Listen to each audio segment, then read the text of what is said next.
Hola, bienvenidos a COVID-19 la semana en América, el espacio de France 24 en el que hacemos un resumen de las principales noticias, las más destacadas relacionadas con la pandemia del COVID-19 en nuestro continente, el continente americano. A continuación les presento el sumario de temas que tenemos para el día de hoy.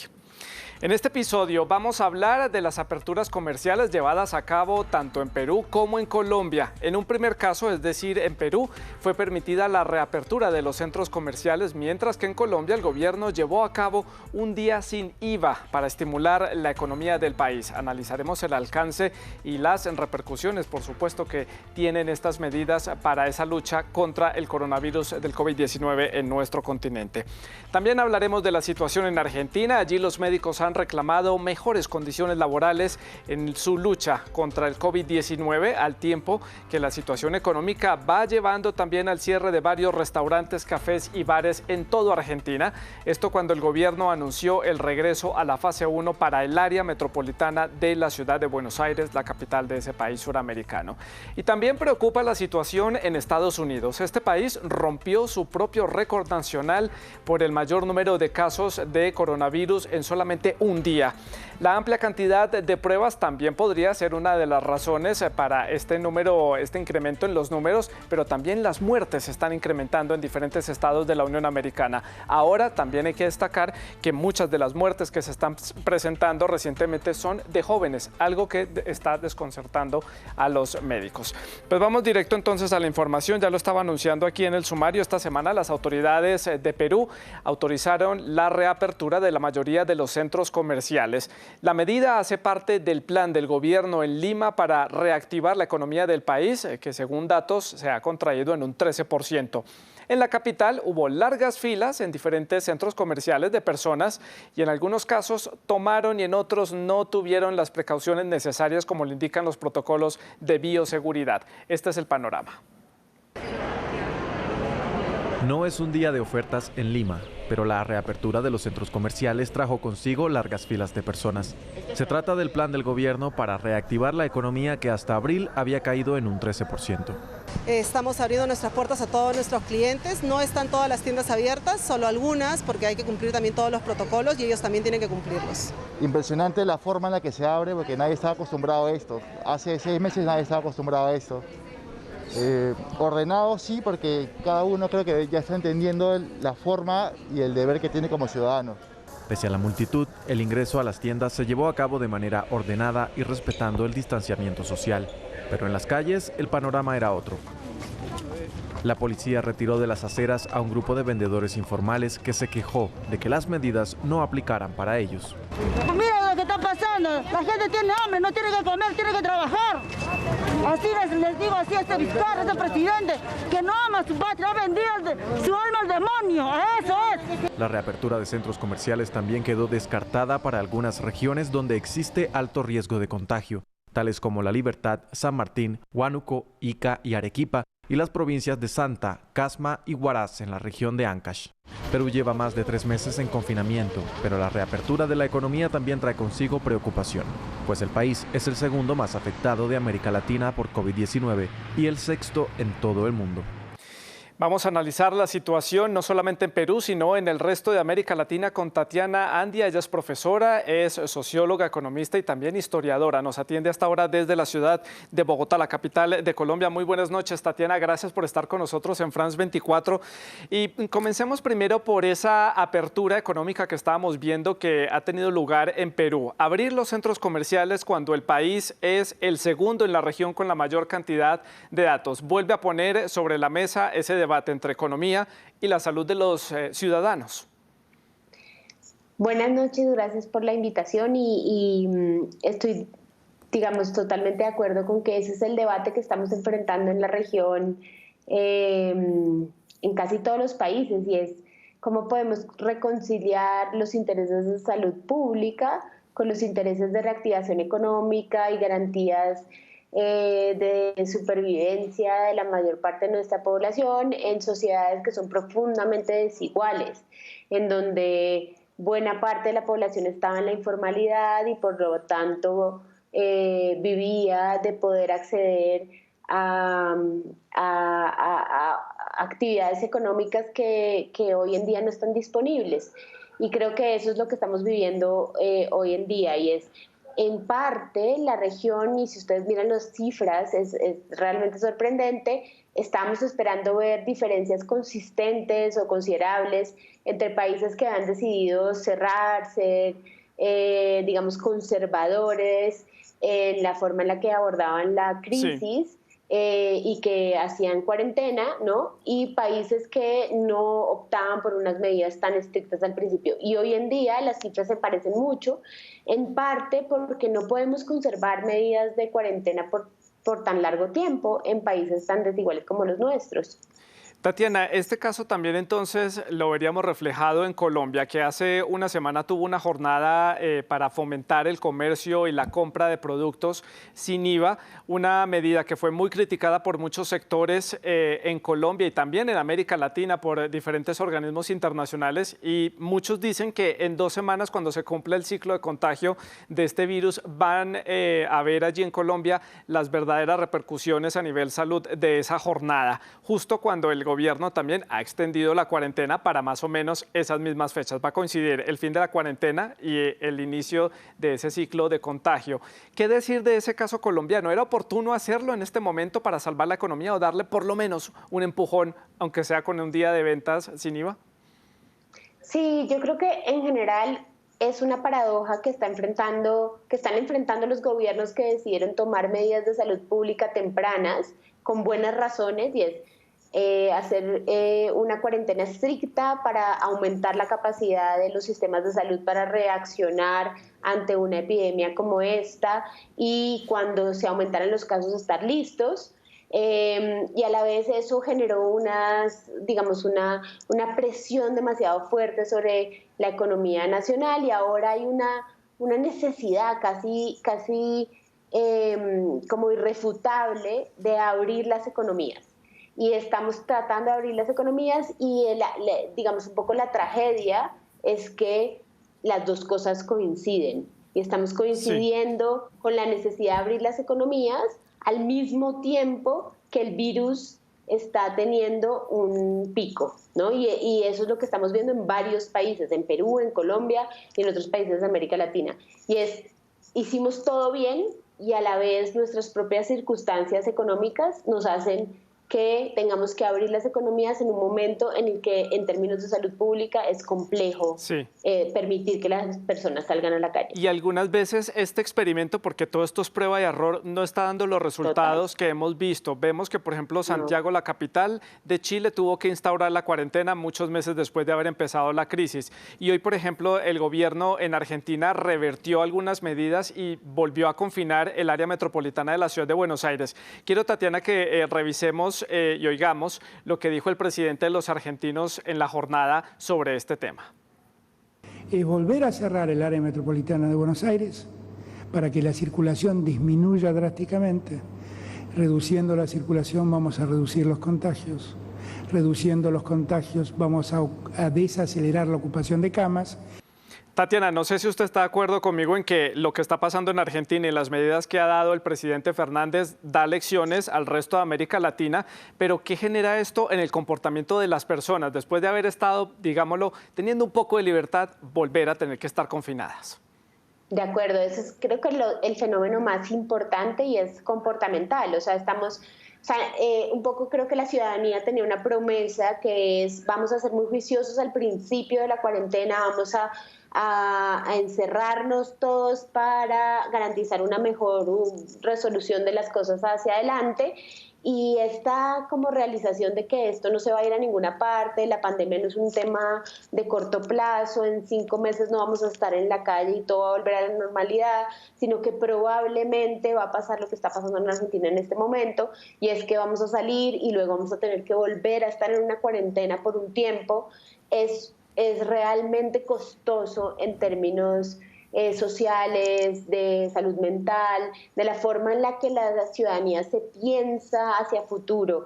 Yo sí creo que esta pandemia es algo que nos ha trastocado a un nivel que muchos no predecíamos y los gobiernos no predecían, y estamos, como tú decías bien, en prueba y error. cómo lidiar con algo así. Sí, una prueba y error, y creo que eso también ha sido una lección para la sociedad, además que ha dejado en evidencia que la sociedad latinoamericana no es una sociedad disciplinada, no es una sociedad que siga fácilmente las reglas, y le ha costado mucho esto del confinamiento. Caso el de Colombia el viernes pasado, la gente en los almacenes, en aglomeraciones, sin las medidas necesarias, pasando por encima de todas las leyes. Escenarios parecidos hemos visto en otros países, no es el único caso.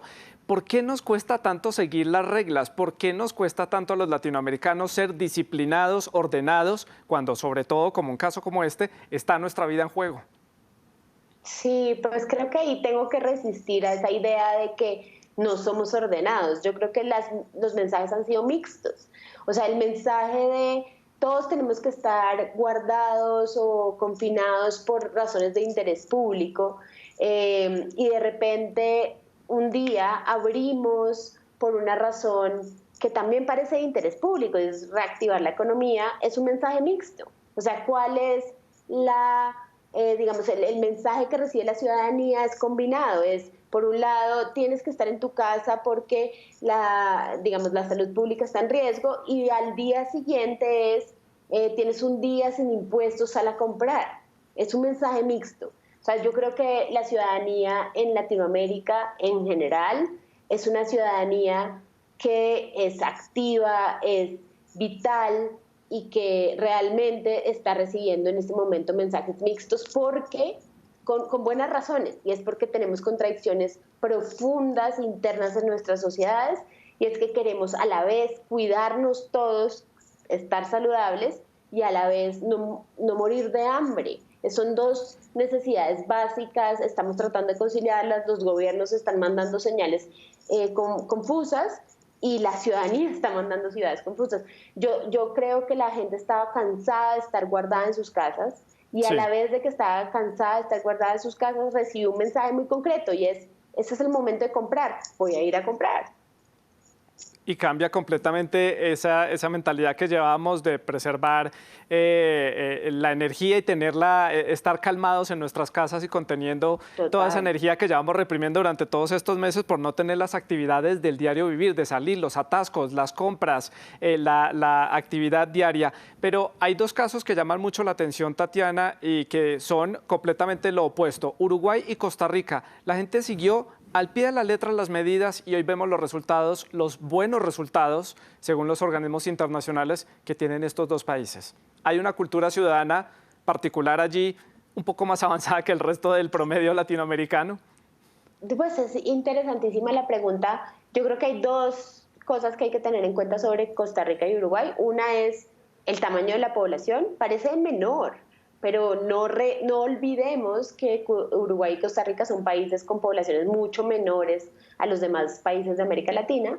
Y la otra es, cuando ustedes miran, por ejemplo, el caso de Uruguay, es un caso que no hizo un confinamiento tan radical al principio, promovió más medidas, abrió los colegios antes que muchos otros países de América Latina.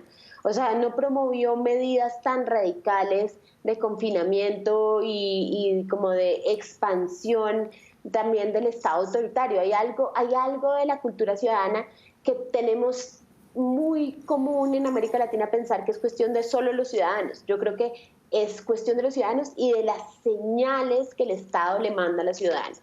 O sea, una señal de confianza, de yo creo en ustedes, esto es lo que vamos a hacer en conjunto, es una medida colectiva. ¿No? O sea, la cultura ciudadana también es algo que es como recíproco. Claro, tiene que haber una mancorna perfecta entre gobierno y sociedad. Tatiana, muchas gracias por este análisis y por aclararnos este panorama de nuestra región en torno a esta pandemia del COVID-19. Muchas gracias. Gracias a ustedes. Pues vamos a seguir hablando precisamente de uno de los países que estábamos analizando, Argentina. Allí han surgido reclamos por parte de los médicos y también de los trabajadores del área de la salud, quienes afirman que no se sienten protegidos para llevar a cabo su labor de mantenerse en primera línea de lucha contra el COVID-19. Esto también mientras siguen aumentando los casos en el país, principalmente en Buenos Aires, ya lo decíamos. Esta ciudad tuvo que volver a hacer un llamado al confinamiento por parte de las autoridades. Durante las primeras semanas de la cuarentena, por las noches, aplausos de respaldo y admiración para el personal de salud bajaban desde ventanas y balcones. Pero hace ya muchos días que no se escuchan, pasó el entusiasmo. Esta noche fueron los médicos quienes hicieron ruido con un bocinazo de protesta frente al Congreso de la Nación. Manifestaciones de médicos aquí en la ciudad de Buenos Aires y en otros lugares del país se han venido repitiendo en los últimos días en este contexto de pandemia de COVID-19. ¿Pero qué es lo que están reclamando? Lo que más reclamamos es la falta de elementos de protección personal que están llegando en realidad o en malas condiciones de calidad o en forma escasa o directamente no llega. Desde el Ministerio de Salud dicen que la situación está mejorando y que están invirtiendo en equipos de protección personal. Estamos abriendo ahora una licitación muy grande, la más grande que haya hecho el Ministerio en este rubro. Es más, el Ministerio de Salud de la Nación nunca compró elementos de protección personal. Siempre eso estuvo a cargo o de los hospitales nacionales propiamente o de las provincias. Pero eso no depende solo de las compras que se hagan desde el Ministerio, como señalan desde uno de los sindicatos de médicos. Preguntaba si el suicidio era obligatorio, porque en realidad había empleadores, y hay algunos todavía, que quieren obligar que el personal vaya y atienda sin todas las medidas de protección. Todavía los centros de salud de Argentina no se han visto desbordados por la pandemia, pero los contagios sí han comenzado a acelerarse, lo que hace más apremiante la preocupación de los médicos. Los aplausos aún no regresaron a las ventanas y balcones, pero sí se escucharon hace algunos días en la provincia del Chaco, en el norte del país. Fue frente al Hospital Perrando de la capital, Resistencia. Los compañeros del jefe de terapia intensiva, el doctor Miguel Duré, despedían su cuerpo. Duré falleció luego de contraer COVID-19 en el trabajo.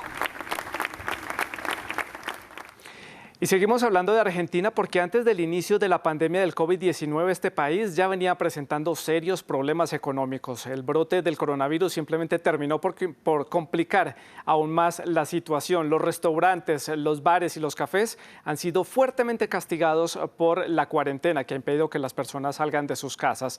Se estima que cuando la actividad comercial regrese a plena marcha, entre el 25 y el 35% de los restaurantes habrán desaparecido. Este es el informe. Copas, platos, sillas, es todo un restaurante que va saliendo del local que durante 26 años funcionó en el centro de Buenos Aires. Luego de 3 meses de confinamiento, numerosos restaurantes en Argentina rematan muebles e implementos convencidos de que ya no podrán volver a abrir. Una vez terminado el coronavirus, la crisis va a continuar. Hoy la gente consume, por ejemplo, un 10% de lo que consumía antes. Nosotros teníamos delivery y el delivery bajó el 10%. La gente cocina en su casa, ahorra, cuida su dinero porque no sabe el futuro lo que les va a deparar. Para el dueño del Battoro Bar fue imposible seguir. Señaló que por estar cerrado le cobraban solo la mitad del alquiler, pero las facturas de impuestos y servicios siguieron llegando como si el local estuviese abierto. Además, un decreto del gobierno prohibió reducir o suspender al personal. Venimos arrastrando una situación económica que no era fácil. Bueno, 3 meses así sin poder facturar fue la gota que rebalsó el vaso. Otros se han reinventado. El asador Don Julio se ha convertido en una carnicería que entrega cortes de carne crudos. Este negocio le ha ayudado a evitar el despido de personal. No sabemos cuánto se va a prolongar la crisis y bueno, intentaremos hacer de que esas reservas se estiren y lleguen a donde tengan que llegar. Ya en recesión, la economía argentina se verá aún más castigada este año por la pandemia. Las autoridades estiman que la caída del Producto Interno Bruto llegará a 6.5%. Y siguen avanzando las medidas de confinamiento, también acompañadas con algunas medidas de apertura, esto con el ánimo de generar ese balance que hemos venido mencionando entre salud de los ciudadanos y la salud de la economía de los países. Precisamente el estado que más tiempo lleva en cuarentena y en confinamiento en nuestro continente es El Salvador. De hecho, fue el primer país en imponerla el 11 de marzo. Ya ha superado varias de estas fases que han permitido también la reapertura escalonada de la economía de ese país. Honduras, también en la región región de Centroamérica recientemente tuvo que reversar su intento por comenzar una apertura económica por fases debido a un repunte en el número de casos. También lo habíamos reportado acá, hasta el mismo presidente está contagiado con COVID-19, por lo que se mantiene la medida de aislamiento. Perú, que está acá en Sudamérica, que ya superó los primeros 100 días de confinamiento y hasta ahora se extenderá, como lo ha dicho el gobierno, hasta el 30 de junio, una fecha que puede ser ampliada. También el presidente pidió a las clínicas privadas que rebajen sus tarifas y que atiendan a los pacientes, dado el aumento de los casos que se están presentando principalmente en las provincias de la zona norte del país. La cuarentena también se mantiene en unos 80 cantones ecuatorianos. El país ha reactivado la operación aérea y el desconfinamiento en otras 141 localidades. Recordemos que en Ecuador, la ciudad de Guayaquil, el puerto en el Pacífico, fue uno de los más afectados, de las ciudades más afectadas en nuestro continente. Argentina continúa en la reapertura escalonada. Algunas provincias han tenido que reversar esta medida, entre ellas el área metropolitana de Buenos Aires, que ya lo mencionábamos, ya lo habíamos dicho, tuvo que extender y regresar a la fase 1 del confinamiento. El gobierno de Colombia, por su parte, extendió el confinamiento obligatorio hasta la primera quincena del mes de julio, al tiempo que mantiene la reapertura escalonada de la economía, es decir, con ciertas condiciones. Ese es el panorama que tenemos hasta ahora en la región de América Latina. Vamos a cambiar de tema. Un hospital de la ciudad de Santiago, la capital de Chile, ha dispuesto un protocolo muy particular para que los familiares de los pacientes que padecen de COVID-19 y están ya en estado crítico puedan despedirse de sus seres queridos pese a esas estrictas medidas de aislamiento a las que están sometidos los pacientes. Los médicos de este hospital de la capital chilena lucharon durante semanas para salvar a don Jaime, de 76 años, del coronavirus, pero reconocieron que perderían la batalla e invitaron a su familia a acompañarlo. Una de las mayores crueldades de esta enfermedad es que muchas víctimas han muerto solas, únicamente con la posibilidad de despedirse a través de un teléfono. Debemos ayudar más a nuestros pacientes en términos de poderlos curar. Siempre los acompañamos, pero tampoco tienen la presencia de su familia hasta el final. Pueden venir y estar un momento con ellos, pero no los pueden acompañar durante todo ese proceso, durante esa transición. Los médicos decidieron entonces crear un espacio para una despedida final. Los visitantes son examinados y se les entrega el mismo equipo de protección utilizado por los médicos.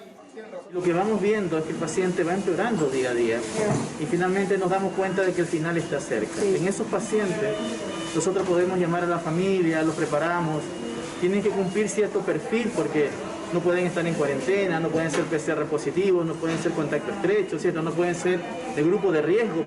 Los protocolos también son muy estrictos para los funerales. Sin embargo, este fin de semana el presidente Sebastián Piñera no dio el ejemplo. Estuvo presente en el entierro de su tío, quien falleció a los 104 años, al parecer a causa del coronavirus, y un video viralizado en redes sociales da cuenta de que el ataúd fue abierto a petición del propio mandatario, pese a las restricciones establecidas por la crisis sanitaria. Y sigue la preocupación en Estados Unidos por el aumento de casos de COVID-19. La alerta se mantiene en 10 estados de la Unión Americana, pero preocupan particularmente Florida, California y Texas.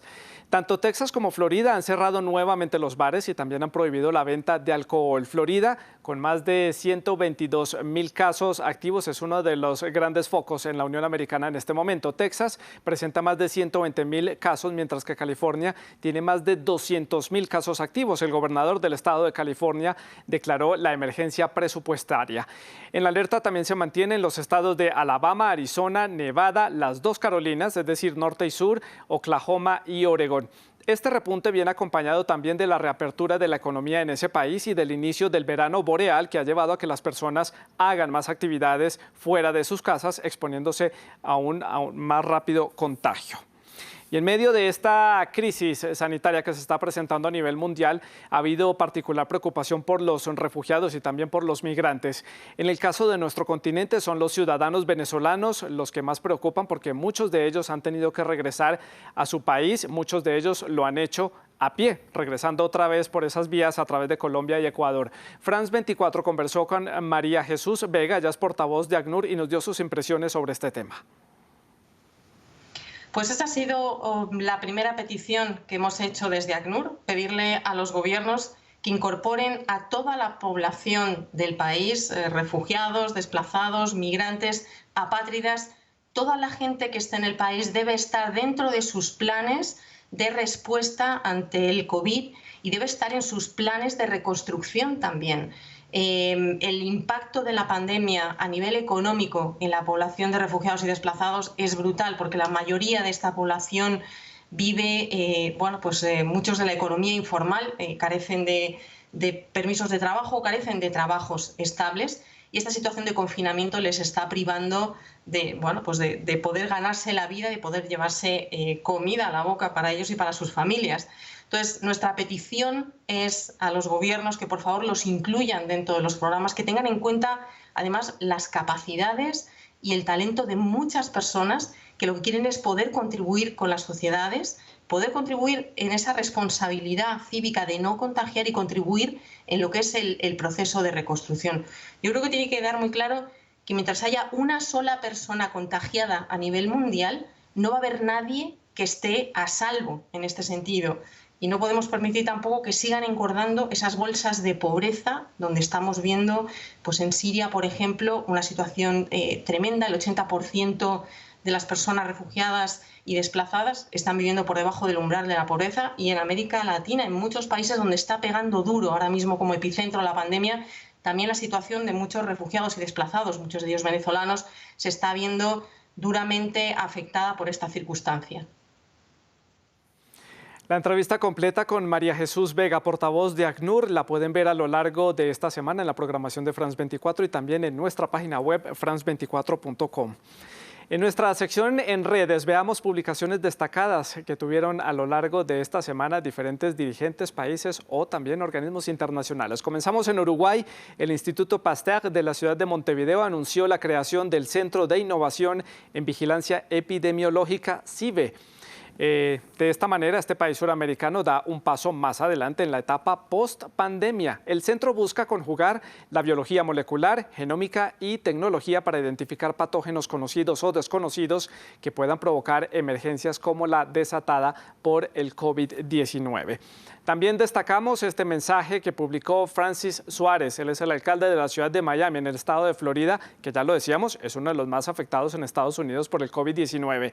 En él ya hemos visto que hay un alarmante aumento de los casos y el mandatario entonces se refirió al respecto. Publicó lo siguiente: después de 2 semanas consecutivas de un pico en los casos, es hora de recordar los riesgos del COVID-19 y también es hora de abrocharse los cinturones y frenar la propagación. Usa una máscara y venceremos esto juntos. Esto después de que fuera establecido en esa ciudad, en la ciudad de Miami, el uso obligatorio de mascarillas para poder estar en las calles y después de que fueran también habilitadas las playas, que es un punto turístico para muchos de los visitantes allí en el sur de Estados Unidos. Nos vamos ahora hasta Bolivia. Al igual que en muchos países de América Latina, la pandemia dejó en evidencia la gran brecha digital que existe. Esto debido a que se están presentando 2 situaciones para muchos jóvenes en nuestra región. Por un lado, quienes pudieron continuar con sus estudios porque tienen internet y computadores, y otros que simplemente pues no pudieron continuar con sus estudios porque no pueden tener conexión como en muchos otros centros urbanos de nuestra región. Esta es la situación.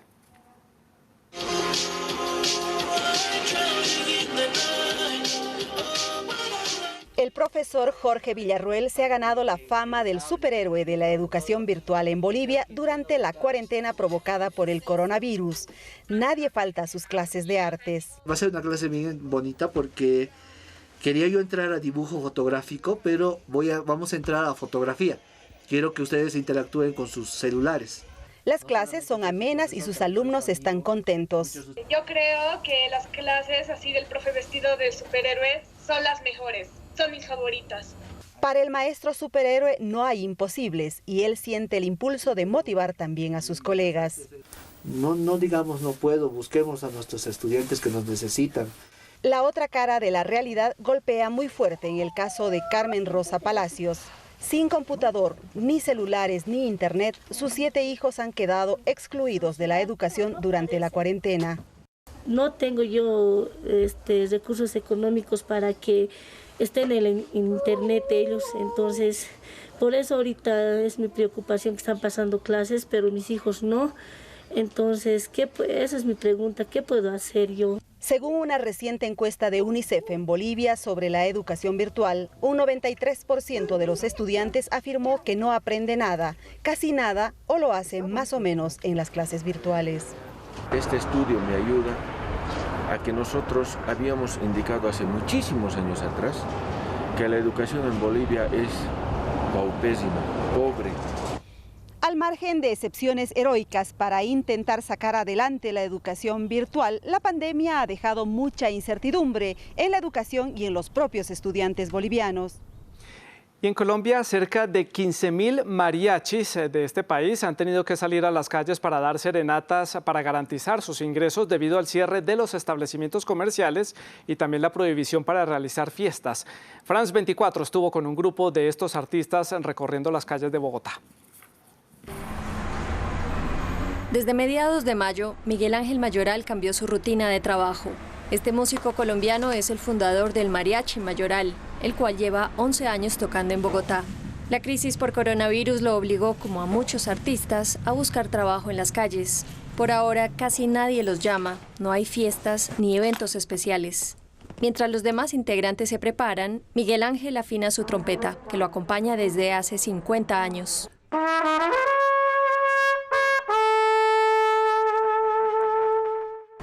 Hoy en estos momentos, con el Mariachi Mayoral, con los compañeros que están... De los 12 integrantes del grupo, solo 7 salen a trabajar en este momento. Después de una oración, todos dejan la casa de Miguel para empezar a recorrer la ciudad.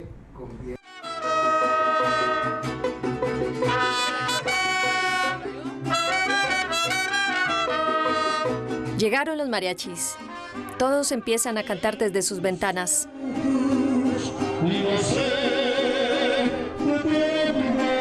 Y otros terminan siendo parte del grupo. Que ellos hagan esto para reinventarse, para evolucionar y para poder tener algún ingreso, pues aquí estamos para apoyarlos también, ¿no? Y a todos los artistas, pues toda la solidaridad. Sabemos que ellos viven de eso.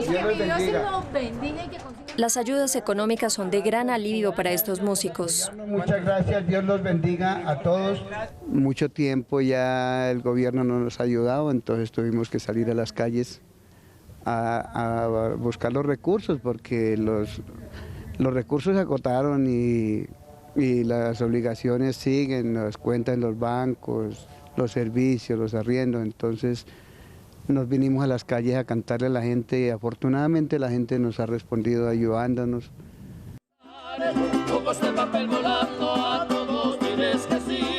El Mariachi Mayoral seguirá tocando en las calles de Bogotá mientras la solidaridad de los colombianos les permita sobrellevar la crisis. Y este fue nuestro resumen aquí en COVID-19 la semana en América. Usted puede volver a ver este episodio a través de nuestras redes sociales, en france24.com, en las redes sociales y también en la app. Nosotros nos vemos la próxima semana. Hasta entonces.